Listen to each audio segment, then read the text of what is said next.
ChatGPT അങ്ങനെ എല്ലാ ടെക്നോളജിയും ഇന്ന് മനുഷ്യരെ കീഴടക്കി വെച്ചിരിക്കുന്നു. ആരാണ് ഇതിന്റെ പിന്നിലെന്ന് നമുക്കൊന്ന് കണ്ടു നോക്കാം. രംഗം 1, സ്വർഗം.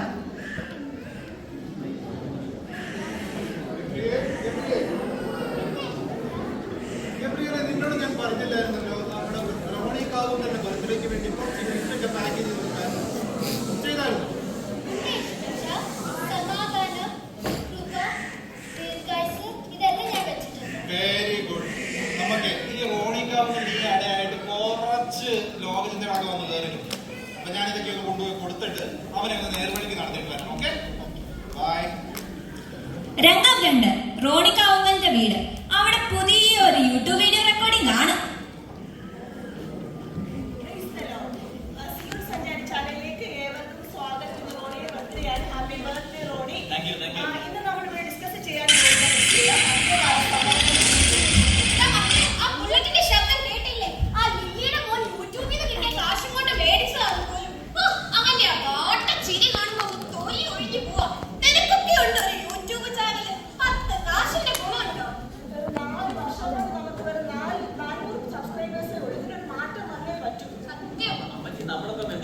നമുക്ക് അവരെ പോലും ഒന്നും ആകാൻ പറ്റത്തില്ല. ഞാൻ ഏതായാലും ഒരു വഴിയൊക്കെ കണ്ടിട്ടുണ്ട്. പറഞ്ഞ വഴിയാ. ഞാൻ നമ്മുടെ ഇവിടുത്തെ ന്യൂജൻ ക്ലാസ്സിലെ ഇപ്പൊ UK-യിലും അമേരിക്കയിലൊക്കെ പോയപ്പോണല്ലോ. ഞാൻ അവരോടൊന്ന് സംസാരിച്ചു, അവരുടെ മക്കളോടും സംസാരിച്ചു. അന്നേരം പുള്ളി ഒരു കാര്യം പറഞ്ഞു. അവരുടെ വീട്ടിലൊരു AI ഡിവൈസ് ഉണ്ടെന്ന് പറയും.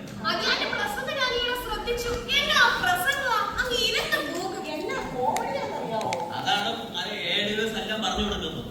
ഏതായാലും ഞാനൊരു കാര്യം ചെയ്തു, അവരോട് അതൊന്ന് കൊണ്ടുവരാൻ പറഞ്ഞിട്ടുണ്ട്. കുറച്ച് ജോർജ് കുട്ടി മുടക്കുണ്ട്. അവരാ തോന്നുന്നു. ഹാപ്പി ബർത്ത്ഡേ റോണിക്കുട്ടാ. Happy birthday. ഇതേ നമ്മുടെ മാസ്റ്ററിന്റെ മോള് തന്നിട്ടാണോ അല്ലേ? ഇത് ഞാൻ നിനക്ക് വേണ്ടി കൊടുക്കും. എന്നാ അവിടെ ഇരിക്കാം കേട്ടോ. ഞങ്ങൾ ഒരാളെ പ്രതീക്ഷിക്കുകയാണേ.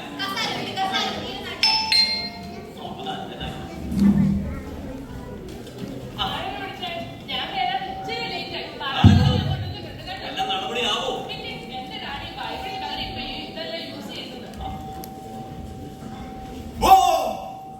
നിന്റെ ദൈവം മഞ്ഞ പെയ്യുന്ന രാജ്യത്തേക്ക് കൊണ്ടുപോകാൻ വേറെ വീടല്ലേ?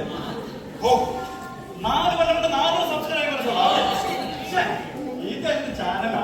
ഇതൊക്കെ ആദ്യം നമുക്കൊന്ന് കളർഫുൾ ആക്കണം. ഓക്കെ, ഒരാളെ തൊപ്പി കൊടുത്ത് അതൊന്ന് തല വെച്ച് കൊടുത്ത് പെരുമൻ അടിച്ച് ക്യാബ് കൊടുത്ത് എവിടെ കിടക്കുന്നു പെട്ടെന്ന് എടുക്ക്. ഇവിടെ വെച്ചോ. എങ്ങനെയുണ്ട്?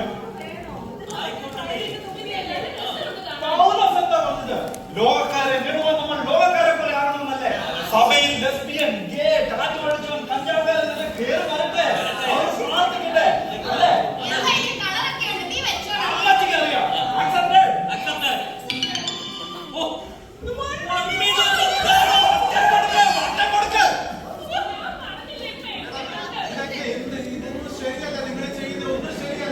ഞങ്ങളൊരു വീഡിയോ എടുത്തോണ്ടിരിക്കുകയാണ്. അച്ഛൻ അവിടെ ഇരിക്കും.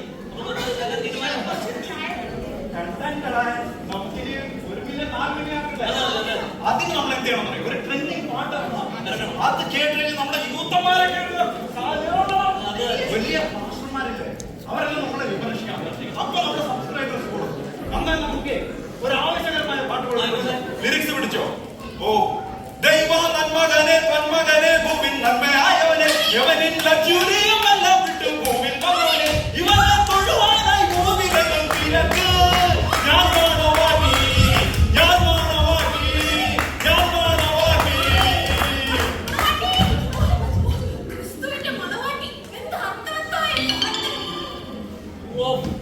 ഇത് കണ്ടോ?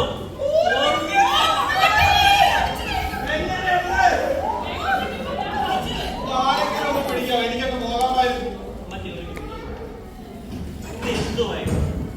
നിന്റെ ബർത്ത്ഡേക്ക് വേണ്ടി ഞാൻ കൊണ്ടുവന്നു. എനിക്ക് ആവശ്യത്തിൽ കൂടുതൽ സമ്മാനങ്ങൾ എനിക്ക് കിട്ടിക്കഴിഞ്ഞു. ഇപ്പൊ എനിക്ക് ഇതിന്റെ ആവശ്യമില്ല. നോക്കട്ടെ, കൃപ, സമാധാനം, ഇതൊക്കെ എനിക്ക് ആവശ്യത്തിൽ കൂടുതലുണ്ട്. എനിക്കിത് വേണമെന്നില്ല. നിങ്ങൾ തന്നെ ഇത് ധരിച്ചോ കേട്ടോ. ഉറപ്പാണ്? ഉറപ്പാ. ഒരു കുഴപ്പമില്ല. ധൈര്യത്തോടെ. യേശു ഗിഫ്റ്റ് ഒക്കെയും എടുത്തോണ്ട് ഭവനത്തിൽ നിന്നിറങ്ങി. എല്ലാ സുഖസന്തോഷങ്ങളും കിട്ടിയ റോണി ദീർഘായുസ്സും കൂടെ കളഞ്ഞു മാറ്റിയതോടെ അവൻ അറിഞ്ഞില്ല അവന്റെ ജീവിതം അവിടെ അവസാനിക്കുകയാണെന്ന്.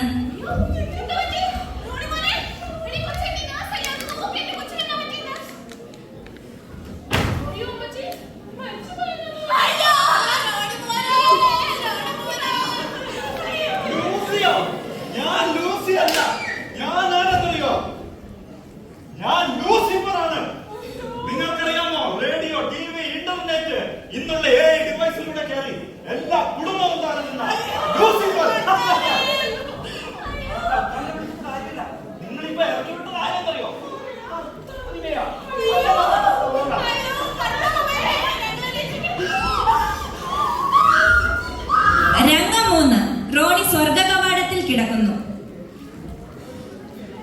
ഓ, ഞാൻ സ്വർഗത്തിലാന്ന് തോന്നുന്നു. ഞാൻ സ്വർഗത്തിലാ.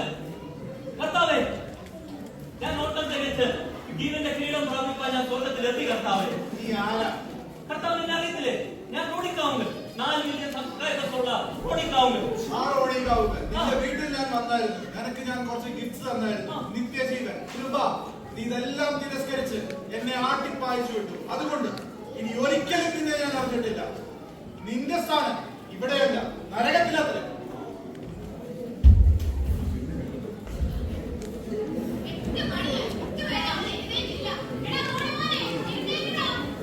ഓ, റോണിക്ക് ഇപ്പോഴാണ് മനസ്സിലായത് അവൻ കണ്ടത് മുഴുവൻ സ്വപ്നമായിരുന്നു എന്ന്.